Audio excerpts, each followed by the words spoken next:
Friends and welcome to online lecture. આગળના લેક્ચરમાં આપણે જોયું હતું ઇક્વેશન કોઈ ડિફરન્શિયલ ઇક્વેશન એક્ઝેક્ટ ક્યારે હોય તો dx નો કોએફિશિયન્ટ ધારો કે m હોય અને dy નો કોએફિશિયન્ટ ધારો કે n હોય ઇઝ ઇક્વલ ટુ 0 આવા પ્રકારના ઇક્વેશન આપેલું હોય અને del m by del y is equal two del n by del x આ બંને ઇક્વલ થતા હોય તો આ ઇક્વેશન એક્ઝેક્ટ થાય।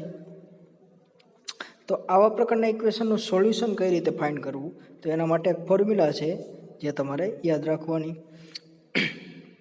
ઇક્વેશન કેવા પ્રકારનું હોવું જોઈએ m dx plus n dy is equal to 0।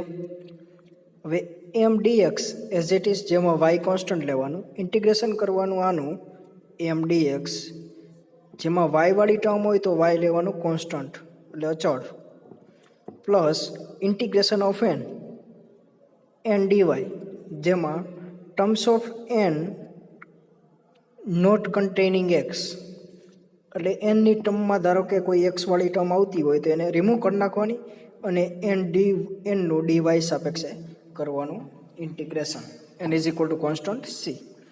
તો એના રિલેટેડ એક એક્ઝામ્પલ જોઈ તો ફાઇન્ડ ધ સોલ્યુશન ઓફ અને ક્યુ એમ અને ક્યુ એન એવા પ્રકારનું ઇક્વેશન છે તો જોઈ એક્ઝેક્ટ છે કે નહીં એક્ઝેક્ટ હોય તો આ એનું સોલ્યુશન બને અને સોલ્વ કરો એટલે એને સોલ્યુશન બની જાય। તો compare this equation with m dx plus ny તો m ઇઝ ઇક્વલ ટુ શું થાય dx નો કોએફિશિયન્ટ હોય એને આપણે કહીએ છીએ m અને dy નો કોએફિશિયન્ટ છે એને કહીએ છીએ n। તો m is equal two x square minus ay અને n is equal to y square minus ax। હવે પહેલાં એક્ઝેક્ટ છે કે નહીં ચેક કરવું પડે એક્ઝેક્ટ છે કે નહીં એ ચેક કરવું પડે એના માટે આને y સાપેક્ષે કરો એક્સનો જે કોએફિશિયન્ટ હોય એનો y સાપેક્ષે પાર્શિયલ ડેરિવેટિવ કરો તો y સાપેક્ષે એમનું શું થાય એક્સનું થાય 0 અને માઇનસ એ વાયનું થાય માઇનસ એ વાયનું થાય 1 તો માઇનસ એ થયું અને એનનું કરો એક્સ સાપેક્ષે કરતા હોય તો વાય સ્ક્વેર માઇનસ એ એક્સ છે તો વાય સ્ક્વેરનું થાય 0 એટલે માઇનસ એ એક્સનું થાય માઇનસ એ એક્સનું થાય 1 સો માઇનસ એ। સો આ બંને સેમ થયા એટલા માટે ગિવન ઇક્વેશન ઇઝ એક્ઝેક્ટ। તેનું સોલ્યુશન કઈ રીતે ઓલી ફોર્મ્યુલા એપ્લાય કરો હમણાં જોઈએ। So integration of m y is constant plus n and terms of n not containing x એટલે n ની ટર્મમાં જે x વાળું ટર્મ આવે છે આ એ લખવાનું નથી। તો here n is not containing x so it is y square n is equal to y square બને n is equal to y square કે ભાઈ એક્સ વાળી ટર્મ રિમૂવ કરી નાખવાની એ તમારે લખવાની અને m dx as it is જેમાં વાય કોન્સ્ટન્ટ હશે અને એન ડીવાય એને ઇક્વલ ટુ શું મળ્યું આપણે વાય સ્ક્વેર તો y square dy is equal to c. આનું ઇન્ટિગ્રેશન કરો એક્સ સાપેક્ષે તો એક્સ ક્યુબ બાય 3 માઇનસ એ વાય કોન્સ્ટન્ટ કેમ કે એક્સ સાપેક્ષે કરી તો વાય કોન્સ્ટન્ટ અને 1નું થાય એક્સ ઇન્ટિગ્રેશન આનું થાય વાય સ્ક્વેરનું y cube by 3 equal to c ના ઇક્વલ ટુ સી। સિમ્પ્લિફાઈ કરો તો એક્સ ક્યુબ પ્લસ આ ટર્મ પહેલાં લખું એટલે y cube minus 3ax y અને is equal to 3c which is required solution. એટલે આવા પ્રકારના ઇક્વેશન આપેલા હોય ને એનું સોલ્યુશન પૂછે તો પહેલાં શું કરવાનું એક્ઝેક્ટ છે કે નહીં એ ચેક કરવાનું એક્ઝેક્ટ હોય તો એનું સોલ્યુશન શું થાય આ રહી ફોર્મ્યુલા જેમાં એન વાળી ટર્મમાં ખાસ ધ્યાન રાખવાનું કે એક્સ વાળી ટર્મ હોય એ રિમૂવ કરી નાખવાની અને બાકીની જે ટર્મ વધે લખવાની। So integrating factor of differential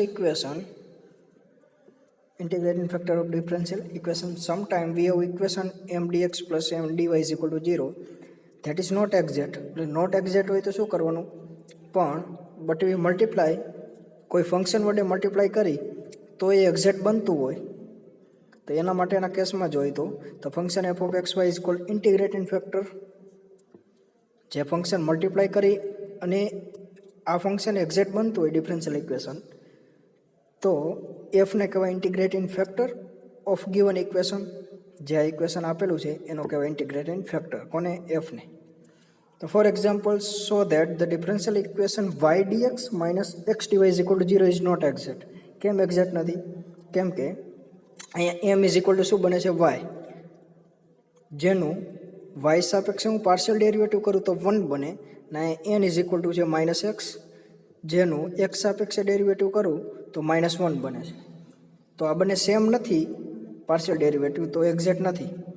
તો બટ હું મલ્ટીપ્લાય કરું 1/y² ને, તો નવું ઇક્વેશન શું બને? 1/y² ને મલ્ટીપ્લાય કરું બંને બાજુ તો બનશે 1/y dx minus x/y², dy is equal to 0.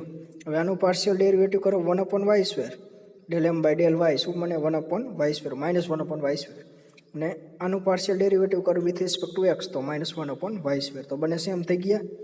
તો એક્ઝેક્ટ ક્યારે તું જો f આપણે મલ્ટીપ્લાય કર્યું ત્યારે. તો f ને કહેવાય integrating factor of this equation y dx minus x dy.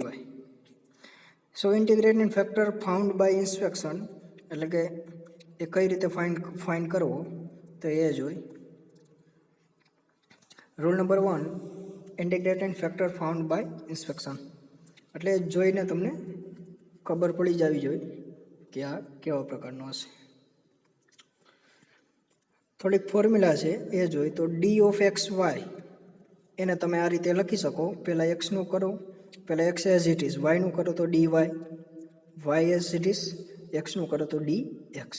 તો આને તમે આ રીતે લખી શકો. એ જ રીતે અહીંયા ભાગાકારનો નિયમ લગાડો તો આવે છેદનો સ્ક્વેર છેદ એમનેમ, અંશનું વિકલન કરો માઇનસ અંશ એમનેમ છેદનું વિકલન.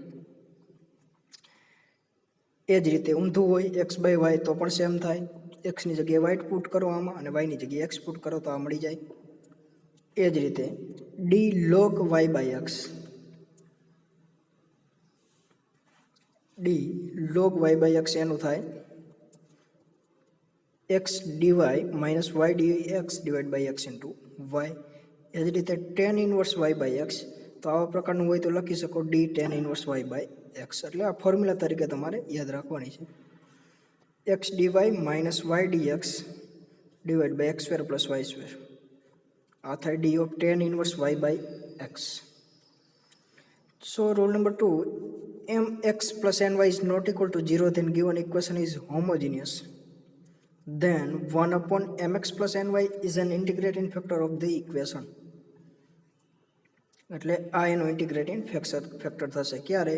જો mx plus ny, એટલે એમમાં તમે x મલ્ટીપ્લાય કરો અને એનમાં y મલ્ટીપ્લાય કરો એ નોન ઝીરો આવતો હોય તો ઇક્વેશન હોમોજીનિયસ થાય. તો એમાં તમે શું મલ્ટીપ્લાય કરો તો એ એક્ઝેક્ટ બને. તો 1/mx plus ny એ મલ્ટીપ્લાય કરો તો એ એક્ઝેક્ટ બને. Rule number 3, mx minus ny એ નોન ઝીરો હોય then the equation of the form yf dx plus xg dy is equal to 0, then 1/mx plus minus ny is integrating factor. A multiply કરો તો આ equation exact બને. ક્યારે? આ પ્રકારનું form હોવું જોઈએ. y into some function of xy અને x into some function of xy into dy. એટલે એ પ્રકારનું હોય તો બની શકે.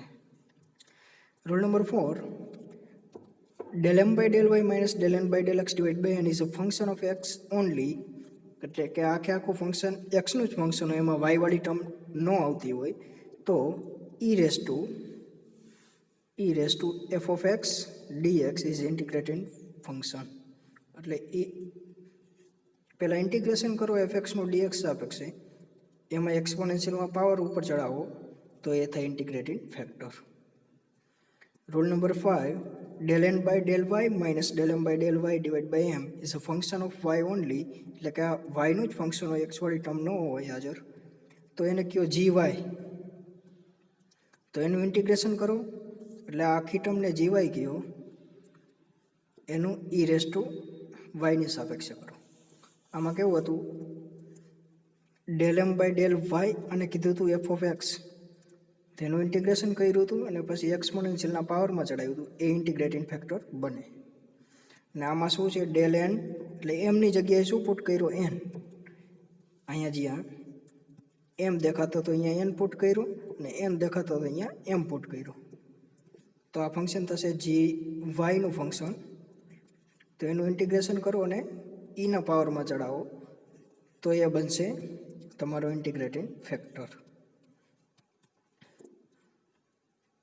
સો અહીંથી નેક્સ્ટ ટોપિક નેક્સ્ટ લેક્ચરમાં જોઈશું. અત્યારે અહીંયા સુધી રાખીએ.